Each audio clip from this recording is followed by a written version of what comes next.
Next நேயர்களுக்கு என்னோட அன்பான வணக்கங்கள். இன்னைக்கு என் கூட சிவவாக்கு ஜோதிடர் கிருஷ்ணவேணி அவர்கள் தான் இணைஞ்சிருக்காங்க. வணக்கம் மேம். வணக்கம், நமஸ்காரம்மா. எப்படி மேம் இருக்கீங்க? நல்லா இருக்கேங்கம்மா. மேம், எல்லாருமே நம்ம சேனல்லே பாத்தீங்கன்னா குரு பேச்சு சனி பேச்சுன்னு ஆரம்பிச்சு இப்போ சனி வக்ரத்துக்கு வந்து நிக்கிறோம். ஏன் திருப்பியும் இந்த சனி வக்ரத்துக்கு அவ்வளவு முக்கியத்துவம் கொடுக்கணுமா மேம்? கண்டிப்பாங்க, அதை பத்தி நம்ம சொல்லுவோம். அனைவருக்கும் நமஸ்காரம். ஓம் பூச்சியாய ராகவேந்திராய சத்திய தர்ம ரதாய சுபஜத்தாம் கல்ப விருஷாய நமதாம் காமதேனி. ஸ்ரீ ராகவேந்திரருடைய பொற்பாதம் தொட்டு வணங்கி குரு வாழ்க, குருவே துணை. சனி பகவானை பகவான் தான் நம்ம சொல்லணும். ஏன்னா சனி பகவானுக்கு 9 கிரகத்திலையும் ஈசனுடைய அருள் பெற்றவர்.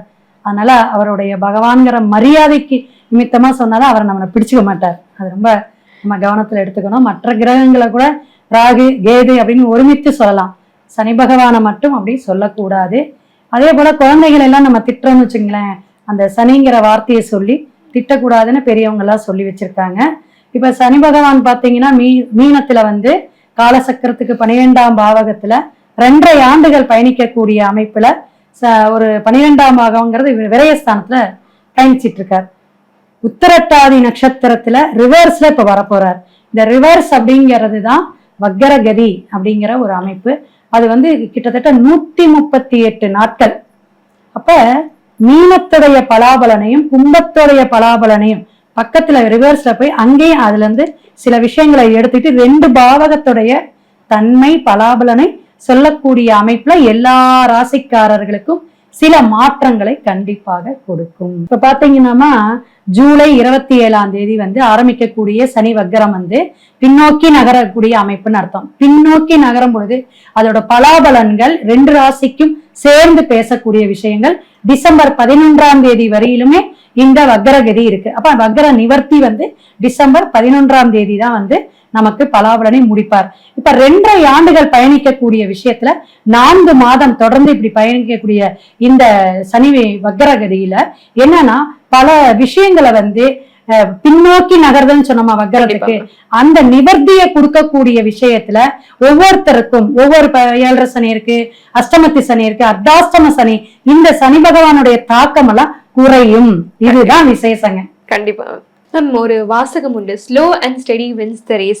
மெதுவா போனாலும் சரி வெற்றி அடைகிறது ஆள்லாம் நம்ம கன்னிராசி நேயர்கள் தான். என்னவோ சரி, அவங்களுக்கு வாழ்க்கை மட்டும் ஒரு சில நேரம் காதல் மட்டும் கை கூடுறதே இல்லை. ஸோ இந்த சனி வக்ரம் உங்களுக்கு எந்த மாதிரி பலன்கள் தரும்னு தெரிஞ்சுக்கலாமா? சூப்பரா நல்ல சொல்றீங்க. ஏன்னா கன்னிராசி இப்ப சொன்னீங்களா காதல், காலசக்கரத்துக்கு 6ஆம் பாவகமா புதன் ஆட்சி உச்சம் பெறக்கூடியது. ஆனா காதல் சக்சஸ் ஆகாது அப்படிங்கிறது 100க்கு 100 உண்மைதான். ஏன்னா அது ரொம்ப அவங்களுக்கு என்னன்னா மெதுவா போகிறது அப்படிங்கிறதுனால விவேகமான குணம் உண்டு. ஏன்னா புதனுடைய அதிபதியாக இருக்கக்கூடிய அமைப்புங்க. இயற்கையிலேயே இவங்களுக்கு 6ஆம் பாவகமா இருக்கனால தொழில் சார்ந்த இந்த சொந்த தொழில் செய்யறவங்களாம் பார்த்தீங்கன்னா நிறைய பேர் கன்னிராசியா இருப்பாங்க. நல்லா பெண் தொடர்பு வரும். ஆண்களா இருந்தா நல்ல ஃப்ரெண்ட்ஷிப் பெண்கள் நிறைய ஹெல்ப் பண்ணுவாங்க. ஆனா அதனால பயனடைஞ்சுக்குவாங்களுடைய ஒரு வாழ்க்கைக்குள்ளால அல்லது ஒரு ரத்த பந்தமாக வரும் பொழுது அது தடுமாற்றத்தை கொடுக்கும். அது அனுபவம் பட்டவங்களுக்கு மட்டும்தான் தெரியும். இந்த 7ஆம் பாவகத்துல சனி வக்கரம் பெற்று பெருக்குது தற்சமயம். அப்படிங்கும்போது ஒரு கண்டகச்சனி அப்படிங்கிற ஒரு ஜர்க் இருக்கு. இருந்தாலும் உடல் ஆரோக்கியத்தை கவனமா தான் பாத்துக்கணும். ஏன்னா 6ஆம் இடத்துக்கு கும்பத்துடைய விஷயத்துல ராகுவும் இருக்கனால சனி ராகு தொடர்புல இப்ப வக்கரமா ஆகுது. அப்ப என்ன ஆகும் அப்படின்னா இன்னும் கொஞ்சம் அதிகப்படுத்தலாம். அப்ப அறுவை சிகிச்சை, ஒரு ஐசிக்குள்ளார இருக்காங்க, இவங்க எல்லாம் கன்னிராசிக்காரங்க கவனமா இருக்கணும். உடல்ல ரொம்ப ஆரோக்கியத்துல கவனமா இருக்கக்கூடிய காலகட்டம். உடனே போய் டாக்டரை பார்க்கணும், சரியான மெடிசன் எடுத்துக்கணும். சுகர் தானே, பிபி தானே இருக்கக்கூடாது அப்படிங்கிறது. மற்றபடி மற்ற துறை சார்ந்து இருக்கிறவங்க அப்படிங்கிறது புதிய முயற்சிகள்லாம் செய்யலாம், தவறே இல்லை. ஏன்னா அதே மாதிரி இந்த வம்பு வழக்கு கோர்ட்டு கேஸ் இதெல்லாம் சக்சஸ் ஆகக்கூடிய காலகட்டம் கன்னிராசிக்குமா. கண்டிப்பா. நீங்க இப்போ இது சொல்லிட்டீங்க. நம்ம அடுத்து மாணவர்கள் இருக்காங்க, கன்னிராசி மாணவர்களா இருக்கும்போது இந்த டைம் எப்படி மேம் இருக்கு அவங்களுக்கு? கண்டிப்பா அவங்களுக்கு அலைச்சல்கள் உண்டு, வீண் விரயம் உண்டு, படிப்புல ரொம்ப கவனம் எடுக்கணும். இந்த அதிகாலை அப்படிங்கும் போது 4 மணி 3 மணிக்கெல்லாம் எந்திரிச்சு உட்காந்து படிக்கணும். மத்தியானம் சாயந்தரம் தூங்கிக்கலாம். ஏன்னா அந்த சனி பகவான் என்னன்னா கொஞ்சம் தூக்கத்தை கொடுக்கும். இருள்ல அவங்க பிரச்சனைகள் எல்லாம் கொடுக்கும். ஏன்னா இந்த இடம் புதனுடைய நட்பாக இருந்தாலும் 6ஆம் பாவகம். அப்ப கொஞ்சம் உடம்பு தொந்தரவா கொடுத்துரும். அதனால கொஞ்சம் பிரிச்சு டைமை கரெக்டான டைமுக்கு சாப்பிடணும். சரியான ஃபுட் எடுத்துக்கணும், ஆரோக்கியமான ஃபுட்டை. ஏன்னா ஞாபக சக்தி இதெல்லாம் வந்து கொஞ்சம் சரியாக வராத காலகட்டமாக இந்த காலகட்டம் இருக்கு. சனி பகவானுடைய தாக்கம் கன்னிராசிக்கு நிறையவே இருக்கு. 6ஆம் இடமாக இருந்தாலும் கும்பத்துல, அதே போல 7ஆம் இடத்துல இருக்கும்போது அந்த பிரச்சனைகள் வந்து தொடருமா அப்படின்னா தொடரும். கவனத்தோட படிக்கணும், அதிகாலை எந்திரிச்சு படிக்கணும். கண்டிப்பா மேம், நீங்க சொல்லிட்டீங்க, எல்லா வயசையும் கவர் பண்ணிட்டீங்க. சோ இதெல்லாம் கடந்து இருக்கவங்க தான் 50 வயசு கன்னிராசி நேர்களா இருப்பாங்க. சோ அவங்களுக்கு எந்த மாதிரி பலன்கள் தரும் தெரிஞ்சுக்கலாமா? அவங்களுக்கு பாத்தீங்கன்னா இப்ப நிறைய வந்து சுபகாரியங்கள் நடக்கக்கூடிய இதுக்கு கல்யாணத்துக்கு போவாங்க, ஒரு நல்ல நல்ல விஷயத்துக்குலாம், வீடு கிரக பிரவேசம் இப்படி எல்லாம் போவாங்க.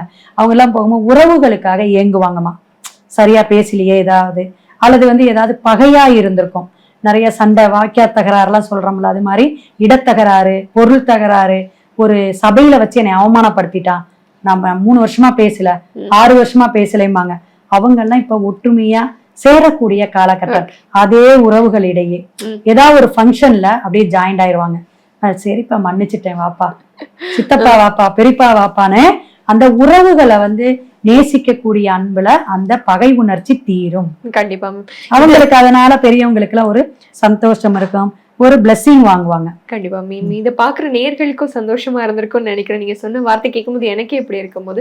சோ இதெல்லாம் விடுங்க, இருந்தாலும் நீங்க இதை செய்யவே கூடாதுப்பா அப்படின்னா 3 விஷயங்கள் என்ன சொல்லுவீங்க? கண்டிப்பா, ஏன்னா அந்த உற்பத்தின்னு சொல்லக்கூடிய விஷயம் வந்து விவசாயத்துறை, இந்த ஷேர் மார்க்கெட்டிங், நான் நிறைய ஏதாவது ஒரு இன்வெஸ்ட்மெண்ட் பண்றேன், இவங்க பண்ணவே கூடாது. பண்ண வேண்டாம். கடன் வாங்க கூடாது, சரிங்களா? வட்டியிலையோ அல்லது வந்து இந்த சீட்டு போடுறது, இந்த மாதிரி விஷயங்கள்ல கொஞ்சம் ரொம்ப கவனமா இருக்கணும். அதே போல இவங்க வந்து தொழில் சார்ந்து இப்ப வெளிநாடு வெளியூர் போறவங்க கண்டிப்பா கொஞ்சம் கவனமா இருக்கணும். கண்டிப்பா மேம். இவங்களுக்கான வாழ்வியல் பரிகாரம் என்ன? எந்த கோயிலுக்கு போலாம் மேம்? வாழ்வியல் பரிகாரம் அப்படின்னா சின்ன குழந்தைங்களுக்கு புக்கு நோட்டு பேனா எல்லாம் வாங்கி கொடுக்கலாமா? 5 வயதுக்கு உள்ளார இருக்கக்கூடிய இந்த எல்கேஜி யூகேஜி எல்லாம் கிடையாது, ப்ரீகேஜி போற குழந்தைக்கு. ஓகேவா? அடுத்த விஷயம் என்ன அப்படின்னா கன்னிமார் தெய்வம் வாராகி அம்மன், இந்த மாதிரி அம்மன் சார்ந்த வழிபாடு இவங்க எடுத்துக்கலாம். வியாழக்கிழமை எடுத்துக்கிறது ரொம்ப விசேஷம். அதை விட விசேஷம் அமாவாசை தர்ப்பணம் திதி கொடுக்காதவங்க, இந்த சனித்தாக்கம் அது ரொம்ப பிரச்சனையை கொடுக்கும். முன்னோர்களுக்கு திதி தர்ப்பணம் அமாவாசைக்கு கொடுக்கணும், மஸ்ட். கண்டிப்பா மேம், அருமையா சொன்னீங்க. நீங்களும் கன்னிராசி நேர்களா இருந்தா மறக்காம லைக் பண்ணுங்க. ஏன்னா வாழ்க்கையில எதுவும் கடந்து போகும், எதுவும் மாறுங்கிறத மறந்துடாதீங்க. ரொம்ப அருமையா சொன்னீங்க மேம். நன்றி மேம். Thank you ma'am.